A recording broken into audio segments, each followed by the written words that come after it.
Christian, la semaine passée, a dit qu'il était plus beau que moi dans l'émission L'Actu Plus. J'ai donc décidé de prendre le contrôle. Et vous le voyez, je ne suis pas dans le décor de la semaine passée, puisqu'on est dans notre tout nouveau décor. D'ailleurs, voici un aperçu.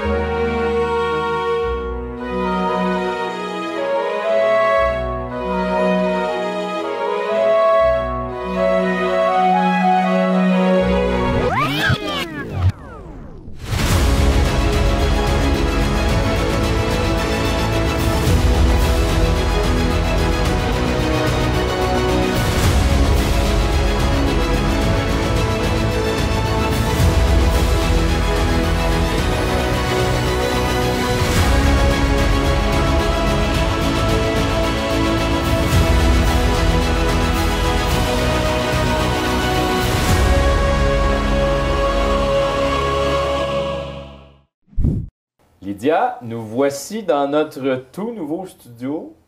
Magnifique.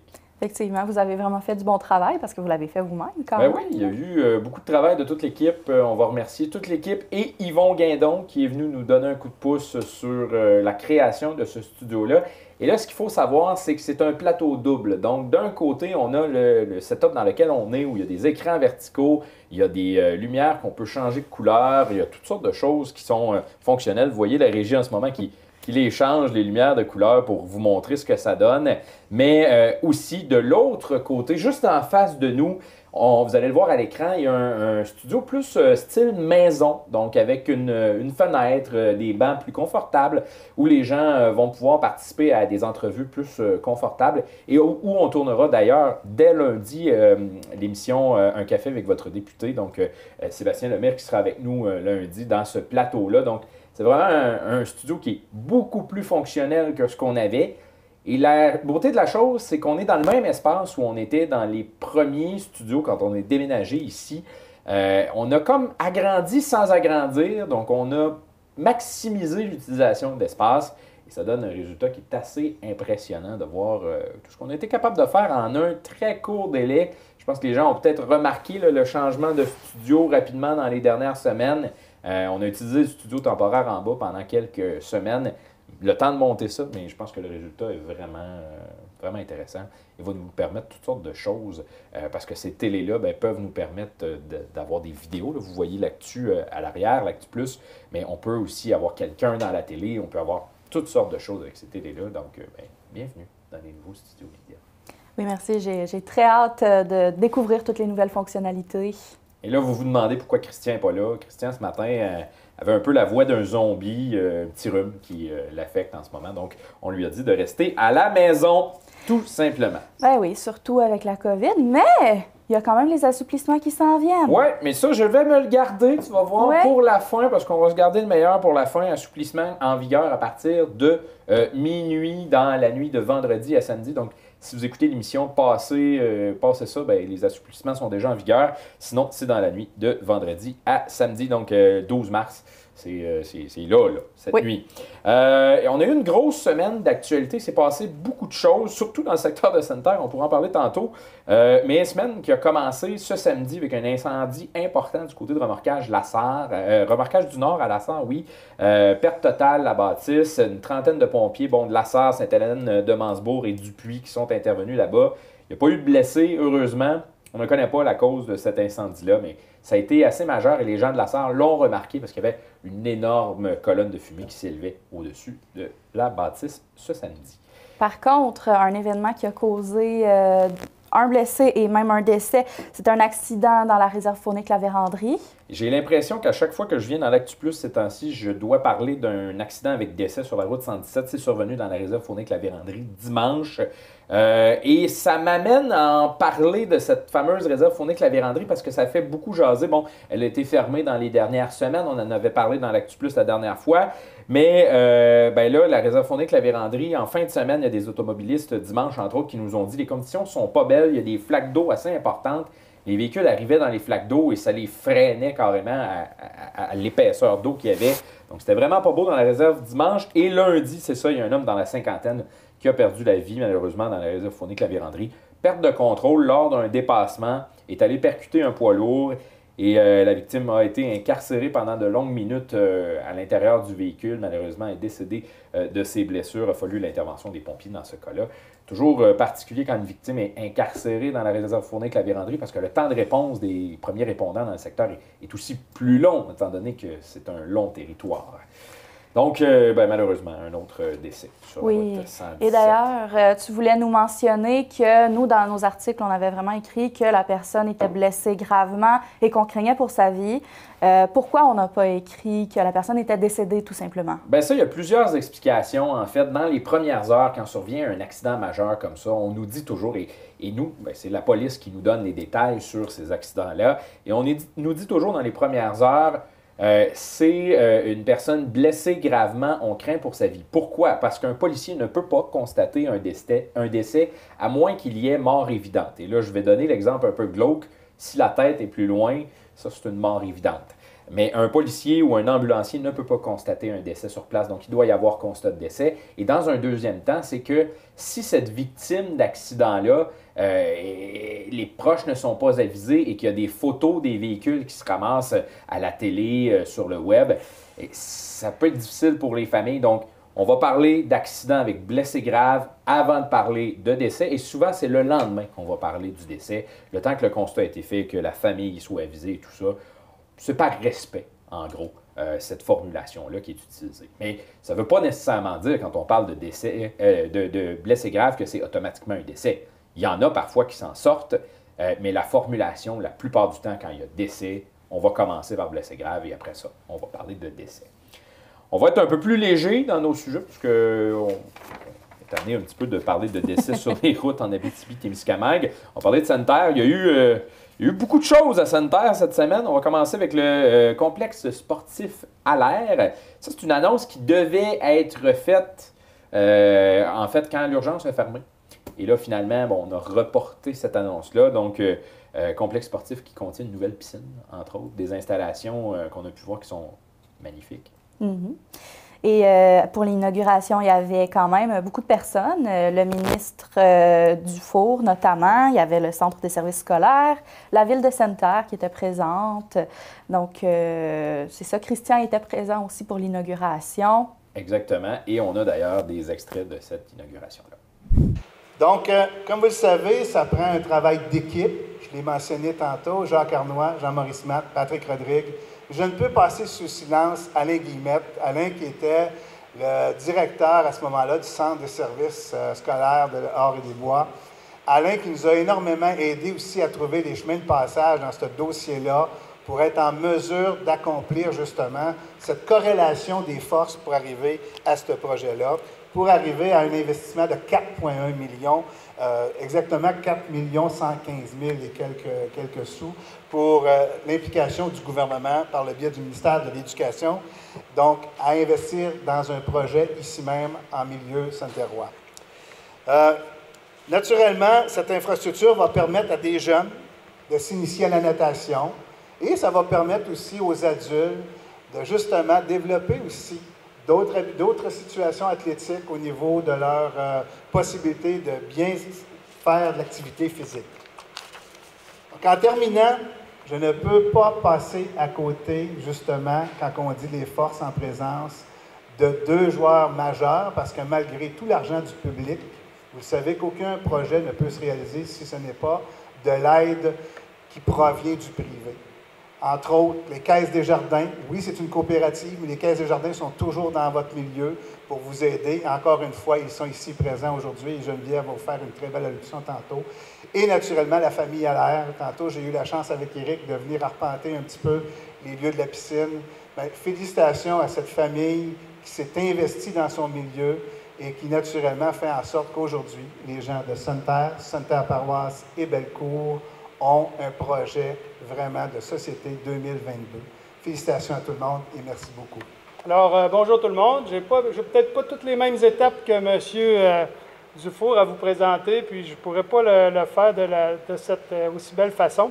Par contre, je suis entré en poste là, depuis juillet dernier et je suis très heureux de vous accueillir ici cet après-midi pour l'inauguration de cette de cette piscine scolaire municipale là, sous le complexe sportif à l'air. Donc, c'est un projet qui, dès le départ, depuis 2018, le Centre de services scolaires et la Ville de Sainte-Terre ont travaillé en étroite collaboration pour mener à terme un projet d'envergure qui apporterait des opportunités et des bénéfices pour tous. À cela s'est ajouté plusieurs partenaires qui n'ont pas hésité à se greffer au projet. M. Dufault parlait du gouvernement du Québec tantôt, puis effectivement, toute l'aide qui était apportée par le gouvernement du Québec. Le projet en son entier fait l'envie de plusieurs de mes collègues à la Direction générale des centres de services. Tout le monde se demande qu'est-ce qui fait en sorte qu'on a réussi ou qu'il y a dans notre centre de services, avec un partenariat de cette ampleur-là, à recevoir les sommes pour construire un complexe de cette ampleur-là. Donc, c'est vraiment une chance qu'on a inouïe de pouvoir aussi s'est greffé les partenaires municipaux, privés qui ont permis de consolider le financement, notamment d'équiper le complexe sportif. Puis, leur soutien a été d'une très grande nécessité. C'est en unissant nos forces et grâce à la collaboration de tous que cette installation aquatique, adaptée de grande qualité, a pu voir le jour. Au final, c'est plus de 10 millions qui ont été investis par l'ensemble des partenaires pour mettre sur pied ce magnifique complexe sportif qui contribuera au bien-être de tous pour les années futures. Le Centre de services scolaires, ce projet-là, a également permis de répondre à notre mission, celle de contribuer au développement collectif et sportif, culturel, économique sur notre territoire. Nous sommes donc très fiers de l'aboutissement de ces années de travail. Nous savions dès le départ que le partage d'installations entre le milieu scolaire et municipal était un gage de succès. Il a non seulement permis un partage des coûts, mais également une bonification de l'offre de nos élèves, pour nos élèves et les citoyens de la communauté de Sainte-Terre et des municipalités avoisinantes. Je souhaite remercier encore une fois nos partenaires de s'être alliés à ce grand projet pour nos élèves et nos citoyens. On dit souvent que ça prend tout un village pour élever un enfant. On a un bel exemple ici aujourd'hui. Un projet de cette ampleur ne peut voir le jour sans une vision et surtout une grande écoute du milieu. Je tiens à remercier mes prédécesseurs qui ont contribué à la réalisation. Mme Joanne Fournier, qui était là dès le départ, et M. Alain Guillemette. M. Dufault en a fait mention tantôt, qui ont accompagné ce projet-là pour la direction générale. Moi, aujourd'hui, j'en récolte les fruits. Je suis très heureux. Merci à notre Centre des services des ressources matérielles qui a piloté le dossier en collaboration avec la Ville de Sainte-Terre. Merci également à la direction de l'École secondaire La Concorde, Mme Baudouin, ainsi qu'à son prédécesseur, M. Bastien, qui a largement contribué à l'émergence du projet qui a pu en suivre le déroulement par la suite dans ses nouvelles fonctions. Merci beaucoup. Merci aux professionnels, architectes, ingénieurs, aux entrepreneurs de leur précieuse contribution et de leur grande synergie à travailler un projet de cette ampleur-là. Finalement, merci à tous de votre présence aujourd'hui. Ça nous permet de réaliser l'importance accordée à l'éducation dans notre communauté. Je souhaite à tous de nombreuses heures d'activité physique et de plaisir dans ce beau complexe moderne. Puis merci de votre attention. Bonne journée. Bien, bonjour à tous. Écoute, un peu comme M. Pressé, hein, on se sent quasiment comme des intrus parce que c'est un dossier qu'on n'a pas nécessairement travaillé de plein pied. Je regarde présentement Jean-Maurice, je sais que c'est un dossier qui tenait à cœur, qu'il aurait souhaité pendant son mandat de pouvoir l'annoncer. Donc, bonjour Jean-Maurice, ça me fait plaisir de te saluer aujourd'hui. J'aimerais également saluer mes comparses, les mairesses de Sainte-Paroisse et de Bellecour, Mme Rouleau, Mme Labbé, parce que c'est grâce à la collaboration et au partenariat des 3 municipalités du pôle de Sainte-Terre qu'on peut aujourd'hui dire que c'est une mission accomplie pour la piscine. On avait vraiment besoin de cette collaboration-là, donc merci beaucoup d'être là. Et on a parlé tout à l'heure, hein, j'allais dire, on est-tu heureux de pouvoir faire l'inauguration finalement? Fait que pour faire une petite histoire, pourquoi attendre aussi longtemps? Je sais qu'aujourd'hui c'est une belle journée, inquiétez-vous pas, je vais y revenir, mais pourquoi aussi long comme dénouement? Parce que la première fois, on devait faire l'inauguration le 18 octobre, lorsqu'on nous annonçait la fermeture de notre urgence 16 heures par jour. Donc, vous comprenez que ça ne nous tentait pas vraiment de célébrer d'un côté et de l'autre côté, être un peu triste. Donc, ça avait été mis de côté. Et ensuite de ça, bien, vous comprenez toutes les démarches au niveau de la pandémie. On est dans une école et tout le tralala. Donc, c'est pour ça que ça nous fait plaisir aujourd'hui d'être ici pour cette belle inauguration. Un aboutissement, hein? Un aboutissement, un beau projet de longue haleine, vraiment. On l'a vu, on voit quand on est rendu avec 2 directeurs généraux qui sont présents à l'inauguration, on le sait que ça fait un bout que c'est un dossier qui se travaille. Mme Fournier, M. Guillemette, on a travaillé ensemble en plus, moi comme commissaire au centre de services scolaires, donc ça me fait plaisir de voir ici aujourd'hui également. Et j'aimerais aussi saluer le fait que M. Nollet aussi était maire dans le temps. Il y a eu des élections entre-temps, donc ça fait vraiment beaucoup de gens qui ont participé à ce beau projet. C'est un projet qui a me jeté dans la tête de plusieurs personnes au niveau de la ville. Ça fait, en tout cas j'en ai jasé avec M. Rodrigue, il dit d'après moi au moins 10 ans. Fait que ça faisait vraiment longtemps qu'on voyait ça ici avec l'école secondaire. Pourquoi? Bien, vous le savez. Vous allez le voir sur le... Vous ne verrez pas dans le fond, l'aquaspect de Sainte-Terre, mais en tout cas, sachez qu'on était comme très dû pour avoir un gros changement à ce niveau-là. Donc, c'est un dossier qui a été concrétisé un petit peu plus aux alentours de 2016, là, que les recherches ont commencé, et le dépôt s'est fait plus officiellement en 2018. Donc, vous voyez que c'est quand même assez long comme processus. Et j'aimerais, M. Dufour, il l'a souligné lui-même tantôt, mais je l'avais quand même mis dans mon discours, je tiens à le dire, un gros merci, parce que je sais qu'on a jasé quand j'étais conseillère de l'acharnement que tu as eu, dans le fond, pour aller chercher ce million-là. Fait que je pense que c'est important de le souligner aujourd'hui. Ça fait en sorte qu'on peut inaugurer cette belle piscine aujourd'hui. La pandémie aurait été difficile pour plusieurs d'entre nous, mais nous, 2020, bien, on écrivait un peu l'histoire de Sainte-Terre, avec une entente, c'est quand même pas rien, l'entente scolaire municipale. On parle beaucoup de la piscine. T'sais, oui, c'est vrai que les étudiants vont pouvoir en bénéficier encore plus, pas besoin de prendre de transport scolaire, etc. Mais aussi pour tout ce qui est au niveau de l'école. Donc, les gymnases, c'est une entente plus large que juste le complexe de la piscine comme tel. Donc, ça, c'était vraiment un bel exploit en soi et une première pelletée de terre, bien sûr, en 2020. Donc, pour nous, ça va avoir été quand même bénéfique malgré la pandémie. On est également très privilégiés de voir autant de partenaires. Hein? On en a parlé, on est plusieurs à parler aujourd'hui. Donc, tant de partenaires qui ont collaboré à ce beau projet. Très mobilisateur pour la communauté du pôle de Sainte-Terre. Une mention spéciale à Transport à l'air, et je dirais toute la famille à l'air. On le sait que vous avez toujours à cœur le développement de Sainte-Terre. C'est grandement apprécié. Vous êtes des gens de terrain, vous êtes des gens de projet, puis vous pelletez par en avant.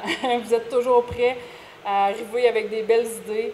C'est très, très apprécié de voir l'implication que vous avez dans ce beau projet-là. On vous en remercie énormément. Puis c'est toujours une fierté pour nous de voir une entreprise locale de décider de s'investir autant financièrement. Donc, un gros merci au nom de tout le conseil municipal et de toute la population de Sainte-Terre. C'est grandement apprécié. On aimerait aussi souligner la MRC Vallée-de-l'Or, M. Ferron, préfet de la MRC Vallée-de-l'Or, pour leur précieuse collaboration également au projet, et Desjardins avec Mme Larche qui est ici aujourd'hui.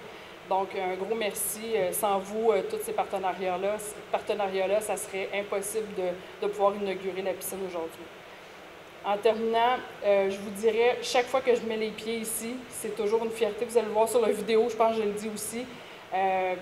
À chaque fois, surtout les premières visites qu'on a eues dans le temps de l'ancien conseil, je ne pouvais pas m'imaginer, surtout lorsque vous allez aller visiter, vous allez aller en haut sur la passerelle. C'est vraiment grandiose, c'est vraiment une belle fierté.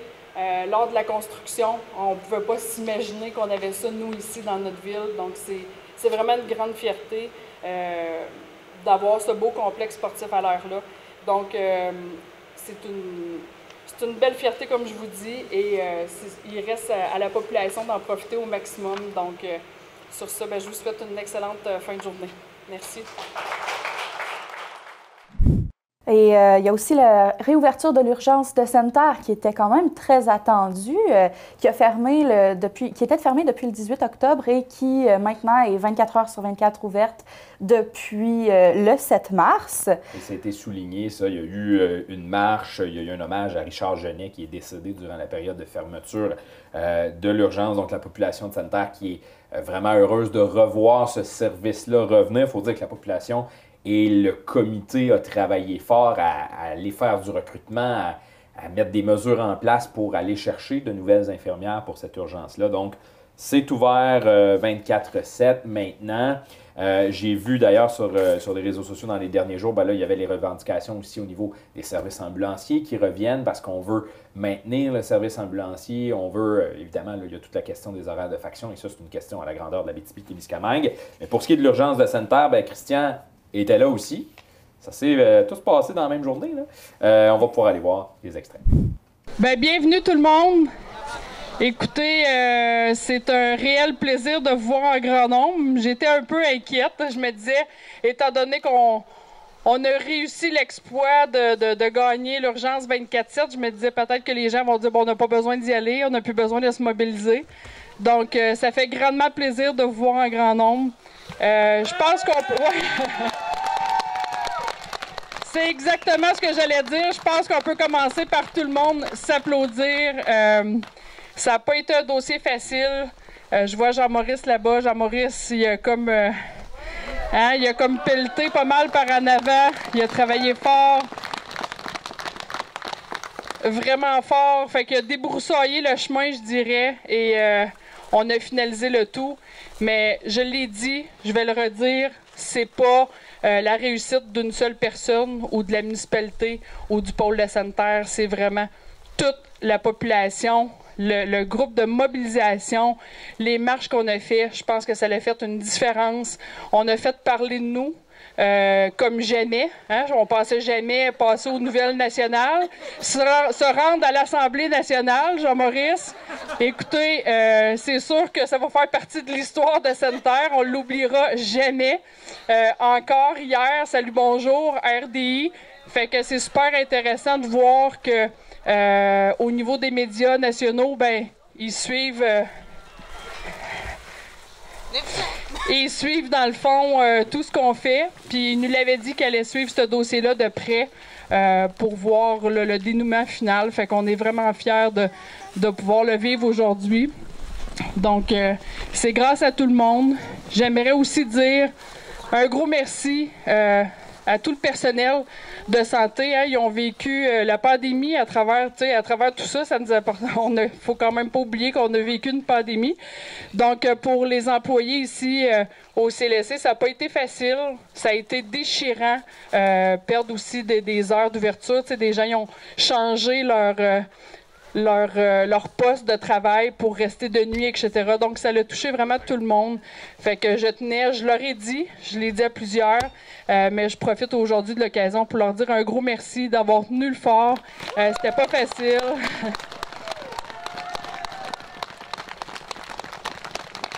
C'était pas facile pour eux autres, ça l'était pas non plus pour nous, mais encore plus pour eux qui étaient vraiment au front dans ce dossier-là, qu'ils vivaient au quotidien, des employés qui étaient pas là, qui étaient absents, etc. On est bien content aussi que les employés qui étaient partis, revenus, qu'on a récupéré notre employé de Val-d'Or qui est revenu, et les trois, les deux infirmières, l'infirmière auxiliaire qui a bien voulu venir prêter main forte à Santerre, fait que c'est grandement apprécié. Est-ce que c'est le programme d'incitatif qui a fait la différence? En tout cas, on le souhaite. Bon, on est bien content. On a quand même réussi à les recruter. Pour ceux qui ne l'avaient peut-être pas suivi, je veux juste peut-être mettre un petit peu ça à jour. C'est qu'au début, on s'était fait dire qu'il fallait embaucher 4 infirmières, mais avec les 3 en place et, comme je vous dis, avec tous ceux qui sont revenus au travail, on n'a pas besoin de recruter une 4e, en tout cas pas pour l'instant. Puis on voyait pas dans les mois à venir non plus de nécessité. Fait que c'est quand même une très bonne nouvelle. Fait que, puis soyez rassurés, je sais que les gens avaient beaucoup perdu confiance au CISAT. Je le sais, je l'ai dit au CISAT à maintes reprises également. J'ai essayé de garder le fort, de rester positif dans ce dossier-là. Ça n'a pas toujours été facile, mais j'y croyais sincèrement qu'on allait y arriver 24/7. Donc, je veux juste vous dire un gros merci. Nathalie-Anne, Jacqueline, allez-y.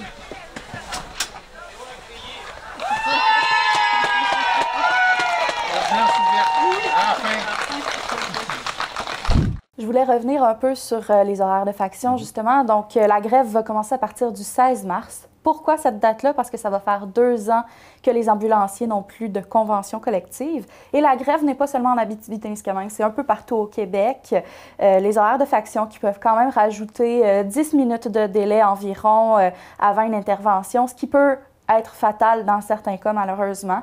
Donc, c'est une des raisons pour lesquelles les ambulanciers souhaitent avoir vraiment des horaires à l'heure, comme pour à peu près n'importe lequel travail, là.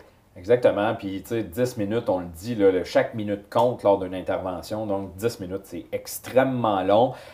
Évidemment, on parle de grève dans les services ambulanciers, mais ça ne veut pas dire que vous allez faire le 911 puis il n'y aura pas de personne qui va répondre. Là. Évidemment, les ambulanciers sont un service essentiel, ne peuvent pas fermer des ambulances pour fermer des ambulances pour faire la grève. Ce n'est pas comme ça que ça fonctionne, mais il va y avoir moyen de pression. Et il y a déjà des moyens de pression. J'ai vu des ambulanciers avec des chandails en grève, entre autres sur des interventions, dans les derniers jours. Sinon, petite nouvelle un peu plus légère, il y a quelqu'un qui a reçu la médaille de l'Assemblée nationale du côté de Sainte-Terre, encore. Oui, Mme Lise Bilodeau, qui est une infirmière très impliquée dans son milieu. Elle a même créé 3 organisations. Pour elle, la lutte à la pauvreté, à la toxicomanie et le support aux aînés était très important. Donc, elle s'est beaucoup impliquée et c'est la raison pour laquelle elle a reçu la médaille de l'Assemblée nationale. Et elle fera l'objet, ou elle fait déjà l'objet d'une émission rencontre qui a été faite par Christian, qui est diffusée sur nos ondes et sur nos plateformes web. Sinon, on transporte mardi, ça a brassé du côté de Val-d'Or. Il y a eu opération policière d'envergure au centre-ville. On a reçu beaucoup de messages là-dessus. Périmètre de sécurité qui a été érigé en matinée du côté de Val-d'Or. C'est ce que la Sûreté du Québec classait comme un homme désorganisé qui se trouvait dans un bâtiment. Il y avait des craintes à ce niveau-là, au niveau de l'avenue centrale. Donc, il y a eu des évacuations dans le secteur. On voyait des policiers avec les armes sorties et tout ça. Donc, c'est une situation très, très, très tendue. Finalement, tout est bien qui finit bien. Ça s'est terminé vers 13h30. Pas eu blessé. La personne s'est rendue de façon pacifique aux policiers. Donc, c'est un homme dans la soixantaine qui était impliqué dans tout ça. Sinon, mardi était aussi une journée très importante, journée internationale des droits des femmes. Et oui, et je me permets d'en parler puisque je suis moi-même une femme. Dans le fond, cette journée-là, comme on en parlait la semaine passée, il y a eu plusieurs activités d'organiser, notamment un podcast qui a été diffusé par la Maison Mikana, par le Calax Abitibi et par le Centre Femmes Ressources. Et parmi les personnes qui étaient présentes pour regarder l'émission, il y avait un tirage de 50 $ au Théâtre des Esquerres, gracieuseté du Théâtre des Esquerres et de la ville d'Amos. Évidemment, la gagnante reste quand même anonyme puisque c'est pour des services quand même très confidentiels. Mais ça a l'air qu'elle était très heureuse de recevoir son prix. Et ce podcast-là est disponible sur un paquet de plateformes, entre autres sur nos pages Facebook. Nous, on est diffuseurs de tout ça. C'est disponible sur notre application, sur Balado Québec, sur Spotify, sur Apple Podcast et sur Google Podcast, entre autres. Mais il y a aussi YouTube et tout ça. Ouais. C'est un peu partout. D'ailleurs, on vous montre un extrait du podcast. Je pense qu'il n'y a pas de retour en arrière. Une fois qu'on se dit féministe, on ne change pas d'idée après. On voit encore la femme plus faible. Tu as le droit d'être qui tu es. D'être reconnue une victime en violence conjugale, c'est encore une lutte. Pour moi, le féminisme, c'est vraiment comme, j'en reviens tout le temps à la même affaire, déconstruire les stéréotypes. Ouais, j'ai hâte qu'on arrête dans le journal de dire « Chapeau, les femmes, vous êtes rendues dans un milieu d'hommes », qu'on n'en fasse pas de différence. Le jour où les garçons vont dire à le chum de gars qui passe un commentaire désobligeant envers des filles, ben là, ça n'a pas rapport à ce que tu dis, là, c'est pas correct ce que tu fais. Ben moi, je pense que ça va avoir un impact. Les gars sont aussi socialisés à être forts, à être un peu encore macho puis tout. Puis c'est vrai que j'ai l'impression qu'ils se rendent pas toujours compte que le féminisme, ça va être bénéfique pour eux aussi. Vraiment. En déconstruisant ces mythes-là, on leur donne aussi l'espace d'être qui ils ont envie d'être. On leur enlève rien. Non, c'est ça, ils ont peur qu'on leur enlève quelque chose. Mais on n'enlève rien. J'ai déjà vécu une petite expérience, le petit gars, il dit « Ton saut de là, c'est moi qui vais forcer après la table ». Mais lui, il avait la pression que le petit gars, c'est lui, il fallait qu'il la fasse la table. Puis de dire, est-ce que vous pouvez forcer les deux? Ma fille était là, les petits gars sont là, est-ce que forcer à deux? Être féministe, c'est comme avoir l'esprit ouvert aussi. Je pense que l'image que les gens ont, c'est genre, je vais brûler ma brassière, je vais laisser mon poil pousser sous mes aisselles. Mais tu sais, c'est pas ça, là. On a de l'impact comme femme féministe dans notre entourage. Veut pas. Tu as aussi reçu une invitée hier dans le même sujet, donc je te laisse nous en parler. Oui, Tracy Miron, qui est une militante féministe, vraiment une citoyenne très engagée, qui était quand même un peu touchée par la Journée de la femme parce qu'elle avait l'impression que c'était un peu détourné du sujet principal. Donc, on va regarder mon entrevue avec Tracy. Oh ben, bonjour Tracy. Allô! En fait, tu es aujourd'hui ici parce que tu es une citoyenne quand même très engagée, je crois. Oui, vraiment, ça me tient à cœur, tout ce qui est féministe surtout. C'est ça. Puis là, tu m'avais contactée parce que la Journée de la femme a eu lieu en début de semaine. Puis il y avait des choses qui te dérangeaient par rapport à ça, je pense. Oui, c'est ça, exactement. Dans le fond, c'est ça. Donc, c'était la Journée internationale du droit des femmes. J'avais vu circuler quelque part, je ne le nommerai pas, c'est pas nécessaire de toute façon. C'était quelque chose comme « Prenez une belle photo de vous, les femmes, mettez-vous belles », tout ça.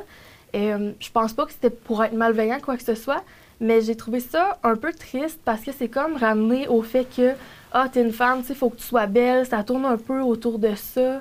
Il y avait aussi, exemple, des endroits « Ah, il y a X rabais pour la journée des femmes sur le maquillage », les restos, les fleurs. J'ai trouvé que c'était comme beaucoup de superficiel relié aux femmes, car dans le fond, cette journée-là, elle sert à commémorer, remercier les militantes féministes, puis aussi, justement, à mon sens, féliciter aussi les femmes, leur effort au quotidien, parce que c'est une bataille au quotidien qu'on fait, là. J'ai trouvé que c'était beaucoup passé à côté, puis c'est pas...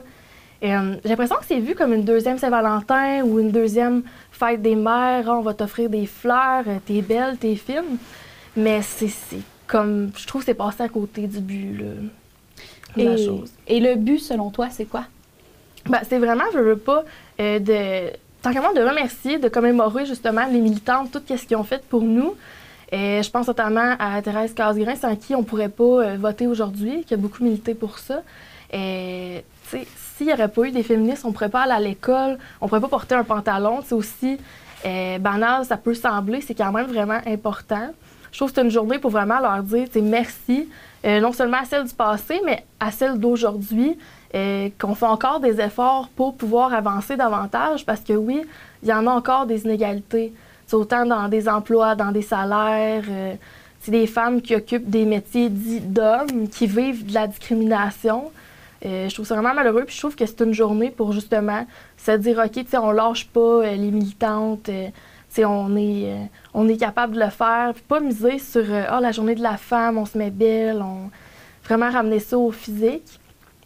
Puis aussi, je trouvais ça triste que c'était justement ramener tout ce qui a trait à la femme, à la beauté, c'est pas parler de ses compétences en tant que telles. Comme par exemple, c'est pas tant le fait d'offrir des fleurs, tu sais. Exemple, je te remercie pour ton beau travail, tu sais. En tant que tel, je pense pas que c'est malveillant, tu sais, c'est gentil. Mais de dire, t'es belle, t'es fine, voici des fleurs, tu sais, ça, par exemple, je trouve ça un peu plat. Je trouve ça le fun de parler vraiment des compétences des femmes, de qu'est-ce qu'ils ont fait comme avancée. Ça, je trouve ça vraiment bien. Mais tout ce qui est très plus, t'es une femme, t'es belle, t'es fine, tu sais, ça, je trouve ça un peu poche. Toi, mettons, qu'est-ce que tu aurais aimé voir dans cette journée-là? Quelles activités, mettons, tu aurais aimé qu'elles soient organisées? Bien, activités en tant que telle, j'ai pas vraiment d'idée particulière, mais j'aurais aimé qu'on parle justement de toutes les femmes importantes qui ont apporté des changements au niveau des égalités entre hommes-femmes. Toutes ces militantes-là que j'ai l'impression qu'on a comme oubliées. J'aurais vraiment aimé ça qu'on en parle pour de vrai, là, puis que... ou des femmes inspirantes, par exemple, justement, des femmes qui font des métiers dits d'hommes, tu sais, qu'on en parle, vraiment, comme plus qui est compétences, les avancées, qu'est-ce que les femmes ont fait, qu'est-ce qu'ils ont fait, pas à quoi elles ressemblent. Tu sais, c'est ce que j'ai trouvé un peu désolant. C'est comme, par exemple, il y a quand même du positif, il y a quelque chose que j'ai trouvé bien, dont un employeur, j'ai vu, qui a pris le temps vraiment de remercier les femmes pour leur très bon travail, qui sont heureux qu'il y ait de plus en plus de femmes dans le milieu, qui reconnaissaient vraiment les compétences de ces femmes employées-là. Ça, j'ai trouvé que c'était vraiment bien. Puis, tu sais, c'est une belle occasion, en effet, là, pour remercier les femmes, justement, pour leur bon travail. Là, vraiment, je trouve ça malheureux, c'est d'apporter l'aspect physique, que la femme est-tu belle, puis qu'elle est-tu fine. Ça, c'est plus triste. Là. Ouais. Genre, si je comprends bien, toi, le discours t'es belle, t'es fine, ça te correspond pas. Non, là. c'est ça. T'es belle, t'es fine, t'es douce. Je trouve que ça ramène un peu aux années, aux années précédentes où la femme, elle pouvait comme rien faire vraiment. Là. Elle était belle, elle était fine, elle accueillait les invités au salon. Là. Puis c'était pas mal ça. Là. Je trouve que ça ramène un peu en arrière. Là. Fait que tu trouves que c'est un peu un stéréotype, si je comprends bien. Oui, tout à fait. Comme si, vu qu'on était une femme, on pouvait pas faire vraiment une carrière, avoir des ambitions, vraiment être dans le faire et pas dans le être cute. Fait que, dans le fond, ce que tu nous dis, c'est que c'est comme un peu caché, mais ça montre ce que les gens pensent en arrière, c'est ça? Oui, en quelque sorte, c'est pas mal ça, oui.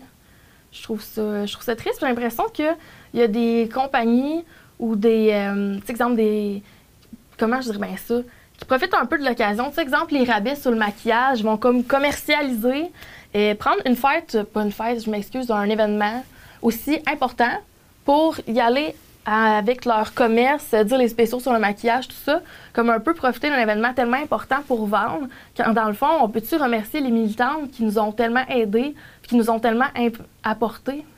Je trouve ça plate que c'est comme un peu en profiter pour détourner, pour vendre des cosmétiques, pour... Tu crois que c'est intéressé lorsqu'il y a des rabais ou des choses comme ça pour les femmes à cette période-là de l'année? Ben oui, je pense que c'est un peu en profiter, puis c'est vendeur, c'est votre journée, mettez-vous belle, pour vendre, mais dans le fond, c'est le droit des femmes, on l'oublie, puis c'est cette journée-là. Je trouve ça triste un peu. Là. J'ai envie qu'on finisse sur une note plus positive peu. Oui. Est-ce que tu peux nous dire, par exemple, des bons coups que tu as vus l'année passée par rapport au féminisme ou des choses qui t'ont rejoint puis qui te montrent que la bataille que tu mènes au quotidien, elle vaut la peine d'être c'est pas l'année passée, c'est vraiment cette année. Comme j'ai dit tantôt, l'employeur qui a posté que c'était vraiment, là, reconnaissait les compétences des femmes, puis vraiment, là, qui était intéressé justement d'avoir des candidatures de femmes, que c'était important pour eux, l'égalité, tout ça. Ça m'a vraiment fait, OK, il y a quand même des avancées, puis il y a quand même des gens, justement, qui reconnaissent les compétences des femmes et non pas le physique. Ça, j'ai vraiment trouvé ça bien. Ça m'a vraiment, là, ça a vraiment été un coup positif, là. Mais c'est sûr, je trouve qu'il manque un peu de parler un peu aussi peut-être de l'histoire, les militantes, tout ça. Là. Mais je sais et je vois qu'il y a quand même une avancée puis une ouverture dans la société. Puis je trouve ça aussi important, c'est sûr, de le mentionner. Là. Sur ces belles paroles, Tracy, je vais te souhaiter une belle journée. Merci beaucoup à toi aussi. Merci de m'avoir reçu. Bye. Tu as eu la chance aussi de parler d'histoire. Et ça, c'est un sujet qui est toujours super intéressant, parler avec les gens de la Société d'histoire. Donc, vous êtes allé parler un petit peu d'histoire cette semaine. Effectivement. Dans le fond, je voulais principalement parler des sessions de généalogie qui ont commencé il y a quelques semaines et qui ont lieu 2 fois par année. Mais il y a encore des places de disponibles. Une place de disponible qu'il me disait lorsqu'on a fait l'entrevue. Et on a parlé un peu de l'origine de la société, pourquoi elle a été créée, tout ça. Donc, on peut regarder notre émission avec eux. Bonjour, bienvenue à une nouvelle entrevue pour l'Actu Plus. Aujourd'hui, on va avoir 2 personnes qui viennent nous voir de la Société d'histoire d'Amos. Bonjour Carmen. Bonjour. Bonjour Louise. Bonjour. Est-ce que vous pouvez nous parler un petit peu de ce que vous faites pour la Société d'histoire d'Amos? C'est quoi votre rôle, votre travail? Bon, si on commence par moi, Carmen Rousseau, je suis la présidente de la Société d'histoire. Louise. Puis moi, Louise Saint-Marche, je suis préposée aux archives à temps partiel, mais impliquée bénévolement en généalogie et responsable de la généalogie depuis 2018.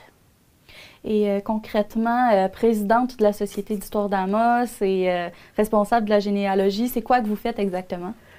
Moi, j'ai tâches multiples, là, toutes tâches connexes. Là, en fait, le travail d'un président d'une association quelconque, là, donc on fait tout plein de choses, là, aussi bien ce que je fais aujourd'hui que ça peut aller à des rencontres de groupe pour diverses raisons, leur expliquer notre travail. On s'occupe de... C'est ça, en fait, on gère le centre d'archives, autrement dit, parce qu'à Amos, on a la chance d'avoir... la Société d'histoire gère ce qu'on appelle un centre, maintenant on appelle ça un service d'archives privées agréées, qui est subventionné un peu par Bibliothèque Archives nationales du Québec, donc en fait un organisme gouvernemental. Donc on a la chance d'appartenir à ce réseau-là on a la chance, oui, on a une subvention, mais ça implique aussi beaucoup d'obligations. Donc, on a la charge de gérer le centre d'archives. On continue à dire centre d'archives parce que ça s'est appelé comme ça tellement longtemps. Mais officiellement, c'est service maintenant d'archives agréées. OK. Et toi, Louise, qu'est-ce que tu fais exactement? Bien, au niveau préposé aux archives, c'est que je prends les téléphones, j'accueille la clientèle comme telle pour répondre. Je fais beaucoup de demandes de recherche en tout genre, et ainsi qu'en généalogie. Puis au niveau du côté généalogie, bien, quand je suis là sur place, quelqu'un a besoin d'aide, c'est là que je vais lui montrer les outils, les installer, leur poser des questions, leur dire comment ça fonctionne. En même temps, préparer les ateliers de généalogie du mardi soir. Donc, au niveau bénévolat, c'est une bonne partie comme telle, en dehors de mon travail rémunérateur. OK. Donc, tu n'es pas payé pour t'occuper des sessions de généalogie, c'est ça? Non, c'est tout. Okay. Bien, je m'en occupe, mais c'est du bénévolat. OK, c'est bon. Et est-ce que tu peux nous expliquer un peu, Carmen, pourquoi la Société d'histoire a été créée? En fait, c'est comme un peu partout. Une société d'histoire, ça a comme but aussi, comme mandat, de préserver les archives, les souvenirs aussi là, des gens, puis aussi de garder les documents là, et de les rendre disponibles aussi. Parce que c'est bien beau ramasser des choses, mais si on ne peut pas les rendre disponibles, donc ça ne sert pas à grand-chose. Donc ça, c'est le but de toute société d'histoire, je pense. Et puis, nous, quand la Société d'histoire a été, j'appellerais ça comme refondée ou recréée en 1980, donc ça fait quand même un certain nombre d'années, il y avait déjà existé à Amos une société historique qui avait été créée dans les années 50, mais qui était plus active. Donc, on a repris, en fait, un petit peu des archives. Il n'y avait pas beaucoup de choses, mais un petit peu des archives. Il y aura une charte qui a été refaite aussi. Donc, on a recréé, en fait, la Société d'histoire en 1980. Pourquoi avoir recréé la société? C'était vraiment pour garder des traces? Oui, c'est pour garder des traces du passé. Je pense que c'est un secret pour personne. Là. Amos, c'est comme une des villes les plus anciennes de la région. Là. Je ne parle pas du Témiscamingue, c'est autre chose, mais de l'Abitibi. Donc, on voulait aussi, dans ces années-là, je pense qu'il y avait un souci de garder les souvenirs, justement, des pionniers qui commençaient déjà à l'époque à avoir... qui avançaient en âge. Et puis, les choses sont souvent détruites quand ces gens-là disparaissent, que ce soit des photos ou des souvenirs de l'époque, ou leur mémoire aussi. Là. Donc, c'était de conserver ça. Et puis, on savait aussi que le 75e de la ville d'Amos s'en venait. Donc, c'était aussi d'acquérir une expertise aussi à ce niveau-là. Est-ce que vous avez aussi une mission de transmettre un peu l'histoire à travers des projets? Oui, il y a comme 2 projets, à part la généalogie, là, dont on va parler tantôt, il y a 2 projets qui sont récurrents à la Société d'histoire depuis plusieurs années. Donc, il y a une revue annuelle qui paraît depuis 1987 et qui s'appelle La Petite Gazette. Alors, il y a un numéro par année. Là. Les gens nous demandent si on en fait chaque mois. Non, on en fait, c'est trop d'ouvrage. On en fait une par année. On sort toujours au mois de juin. Et puis, on a toujours aussi une grosse exposition. Alors, les thèmes varient de l'exposition et c'est une exposition annuelle. Là. Ça peut arriver, c'est déjà arrivé qu'on l'a gardé plus longtemps, mais généralement, c'est 1 an. La dernière qu'on avait eue, c'était sur les... Et c'est très varié, les thèmes sont très variés. La dernière qu'on avait eue, c'était sur une équipe de hockey, les Castors d'Amos, qu'on a dû malheureusement démonter là, parce que je pense que les gens savent qu'il y avait eu une inondation à la fin de 2019 à la Maison de la Culture. Puis nous autres, on est en bas. Là. Donc, on a été affectés par cette... puis après ça, c'était la pandémie. Donc, mais là, il y en a une autre qui est en préparation et ça va être sur les gares, sur le chemin de fer. Donc, ça va être inauguré au mois de juin, donc les gens sont invités. Ça, c'est ce qu'on fait le plus souvent, mais on participe aussi aux Journées de la culture sous différentes formes. Ça peut être une conférence. Des fois, on s'associe avec d'autres, mettons la bibliothèque ou la Société des arts. Des fois, c'est les 2 aussi en même temps. Il peut y avoir des activités ponctuelles, mais les 2 plus grosses et les plus importantes, c'est ces 2-là. Donc, par ça, on diffuse des choses qu'on a. Là, c'est un moyen de diffusion aussi de la connaissance. J'ai aussi entendu dire que vous aviez participé un peu en collaboration avec les productions du Raccourci pour faire Amos vous raconte son histoire. Là. Oui. Bien, il y a beaucoup de la recherche historique pour le circuit. Les producteurs sont venus se renseigner au centre d'archives. Puis il y a eu aussi les podcasts qui ont été faits. C'est l'année passée, je pense, ça a été fait, les podcasts. Je pense que oui. On commence l'année passée, oui, avec la pandémie, ans, avec la pandémie, on commence à être mélangés. Il me semble que ça a commencé en février 2021, je pense. Donc là, il y a eu des podcasts qui ont été faits avec des thèmes qui avaient déterminé les productions du Raccourci. Puis moi, j'en ai fait.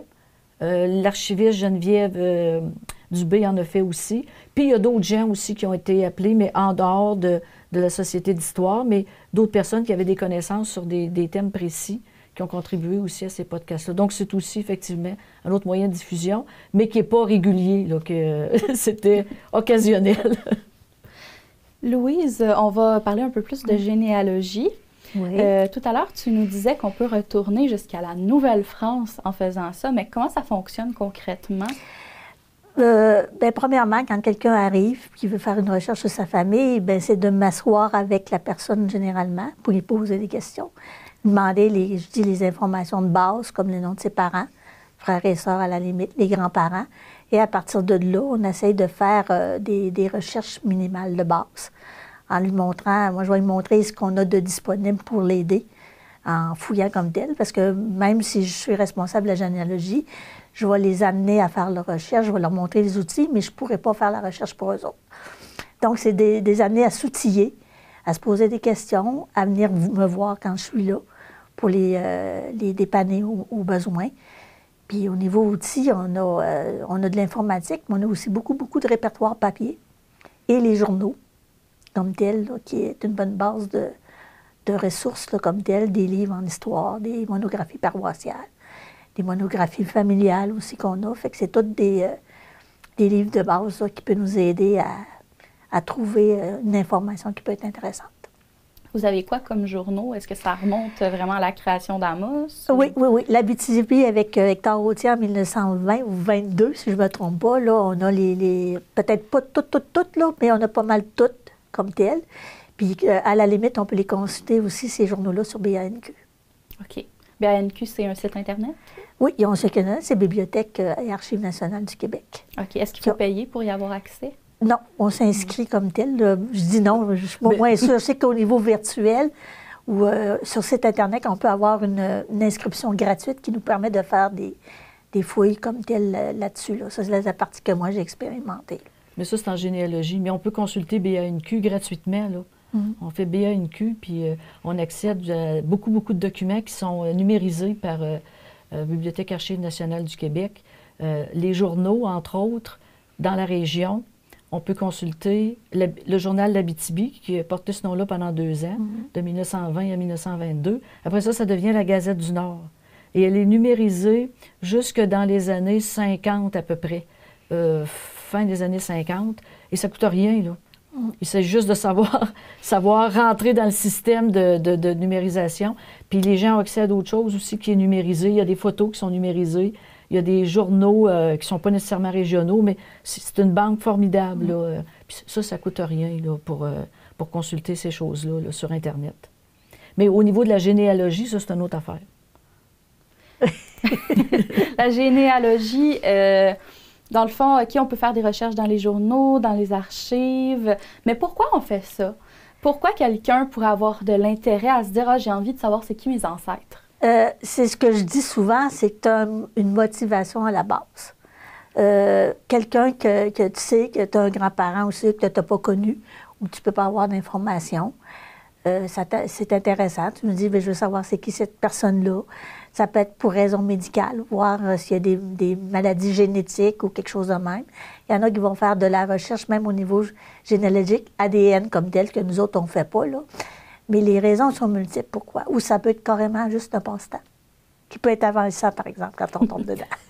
Ben oui, vous disiez tantôt, toutes les deux, que ça pouvait être une maladie. Moi, j'ai dit plus une passion. Là. Le terme est peut-être mieux choisi. Mais quand on tombe dedans, on ne voit plus la passer souvent. C'est ça qui peut être intéressant. Là. On se fait rappeler comme à l'ordre à un moment donné, on va dire il est telle heure. Puis nous autres, au centre d'archives, c'est ça. Même si moi, je ne suis pas disponible tout le temps, c'est que quelqu'un qui veut venir faire des recherches peut venir sur les heures d'ouverture n'importe quand durant la semaine. Et le mardi soir, il y a des sessions de généalogie. Oui. C'est toi qui t'en occupes, que tu disais? Oui, je suis là. Souvent, c'est moi qui est là. J'ouvre le centre parce que c'est en dehors des heures d'ouverture. Fait que je suis là le mardi soir quand la session se donne à l'automne et en hiver. Les mardis soirs de 19h à 21h. Fait que là, à ce moment-là, le centre est ouvert et on est ouvert exclusivement pour la session d'atelier. Et qu'est-ce qui s'y fait exactement? Bien là, à ce moment-là, c'est ça, on accueille les gens, on les inscrit, on leur dit, ceux qui sont habitués, bien, on les laisse rentrer. Souvent, ce qui est utilisé, c'est le parc informatique, la salle de généalogie avec les ordinateurs. C'est surtout pour ça. Mais il y en a d'autres qui vont s'installer dans la salle des chercheurs où, justement, là, ils vont fouiller dans des dictionnaires, dans les monographies, dans les répertoires pour avoir des informations. Puis s'il y a des questionnements, bien, je suis là pour aider, mais avec le temps et l'expérience, souvent, puis les chercheurs qui sont là depuis longtemps, souvent, c'est comme un travail d'équipe. Fait que moi, si je ne pense pas à quelque chose, ils vont intervenir ou suggérer une autre façon de procéder, puis c'est comme ça. Puis généralement, avec le nombre de postes informatiques qu'on a, ça tourne autour de 5 ou 6 chercheurs par session. OK. Puis là, actuellement, est-ce qu'il y a encore des personnes qui peuvent s'inscrire ou vous êtes complet pour... Il y aura encore une couple de places. Ça fait comme 3 semaines maintenant que c'est commencé, puis le maximum qu'on a eu à date, c'est 4. Fait qu'il y aurait de la place pour une personne supplémentaire. Maintenant, toujours compte des conditions sanitaires, ce qui permet qu'on ne peut pas être tout en même temps dans la salle. Fait qu'il faut qu'on se répartisse à un moment donné. Puis qu'il y en a qui vont peut-être plus aller au niveau des répertoires papier, là, comme tel, ou sur leur site Internet, sur le site Internet gratuit qu'ils peuvent aller aussi quand ils ont leur tablette. Là, ils ne sont pas obligés de rester dans la salle. Est-ce qu'il faut des choses particulières pour s'inscrire? Par exemple, est-ce qu'il faut avoir 18 ans et plus ou n'importe qui peut s'inscrire? N'importe qui peut s'inscrire. Il y a des frais d'inscription à la base. Si tu deviens membre de la Société d'histoire, bien, la session va être de 35 $. Si tu ne l'es pas, bien là, on ouvre la porte au grand public en général. Là, à ce moment-là, ça va être 50 $ par personne pour la session de 10 semaines. L'avantage, c'est vraiment d'avoir des personnes pour nous accompagner dans nos recherches. Puis j'ai l'impression que c'est comme un groupe tissé serré un petit peu. Tu me disais que c'est toujours les mêmes personnes qui reviennent. Il y en a que j'appelle les vieux, là, les habitués. J'aime pas le terme vieux, mais les habitués qui, même à la limite, des fois, ils pensent à des idées ou des façons de faire que moi, sur le coup, je trouve pas l'idée. Fait que je me dis, oui, je suis là pour aider, mais quand on a un problème, des fois, les autres disent, bien, c'est telle affaire plutôt que telle autre, ou procède de telle façon plutôt qu'une autre. Fait que moi, je vois vraiment ça comme, on ne fonctionne pas en silo, là. On est là, puis tu entends les questionnements, puis les gens vont réagir ou vont donner de l'aide aussi. C'est très intéressant. Et il y a d'autres projets aussi qui vont peut-être s'en venir après la pandémie, j'ai cru entendre. Oui, bien, on espère reprendre nos activités régulières. Là. Comme Louise a dit, on fait des ateliers. Là. On a toujours un à l'automne puis un à l'hiver en généalogie. Généralement, à l'automne, on commence au mois d'octobre, après l'Action de grâce. C'est 10 soirs. Donc, on finit vers je dirais à peu près la mi-décembre. La mi-décembre. Puis on en reprend un autre en hiver. Là, cette année, on a commencé plus tard à cause des restrictions sanitaires, mais généralement, ça commence comme fin janvier, début février. Oui, début février, puis ça finit un petit peu avant Pâques. Ouais, début avril. Ou fin mars ou début avril. Là. Donc, pour les gens qui s'inscrivent, l'avantage qu'il y a d'être membre de la Société d'histoire quand on fait de la généalogie, c'est que ça coûte un petit peu moins cher. Puis, c'est ça coûte un peu moins cher. Mais aussi, c'est que les gens ont accès aux ordinateurs. N'importe qui peut venir faire de la recherche en généalogie au centre d'archives, dans la salle des chercheurs, où c'est papier, là, où il y a les répertoires papier. N'importe qui, ça ne coûte rien. Mais pour ceux qui veulent utiliser les ordinateurs, les seuls qui y ont accès, c'est les gens qui paient pour les sessions de généalogie. Parce que nous, on est associés aussi avec un groupe qui s'appelle BMS 2000, Baptême, Mariage, Sépulture, BMS. Et on contribue aussi à la banque de données de cet organisme-là. Puis il y a des frais aussi pour être dans ce groupe-là. Et nous, on y a accès gratuitement au parc informatique. Donc, comme on paye, ben, on veut que ce soit les gens aussi qui payent, qui puissent y avoir accès et non pas n'importe qui aurait accès puis qui n'aurait pas à payer. Donc, c'est avantageux. Puis quand vous êtes membre de la Société d'histoire, donc ça vous donne cet avantage-là. Et ça, c'est pas rien l'accès aux ordinateurs, c'est pas rien qu'aux sessions. Si vous êtes membre, vous pouvez venir n'importe quand dans la journée. Là. Ça, il n'y a pas de restriction à ce niveau-là. Puis aussi, bien, quand vous êtes membre de la Société d'histoire, vous allez recevoir notre publication annuelle, qui est la petite gazette. Donc, déjà là, vous avez, s'il y a quelque chose qui vous intéresse dedans, vous n'avez pas à la racheter. Elle fait partie de votre abonnement, finalement, à la Société. Ça coûte combien faire partie de la Société d'histoire d'Amos? C'est ça.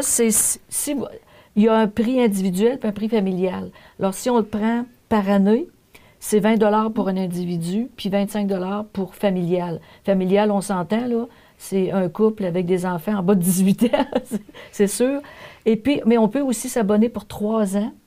Donc là, vous avez comme une petite réduction. Là, c'est 50 $ pour individuel, puis 60 pour une famille. Là. Fait que vous sauvez un petit peu de sous. Là. Puis ben, ça vous évite aussi d'y penser à toutes les années, puis de vous réinscrire à toutes les années. C'est l'avantage qu'il y a. Si on veut suivre les nouveautés de la Société d'histoire d'Amos, où est-ce qu'on peut aller? Bien, on a une page Facebook.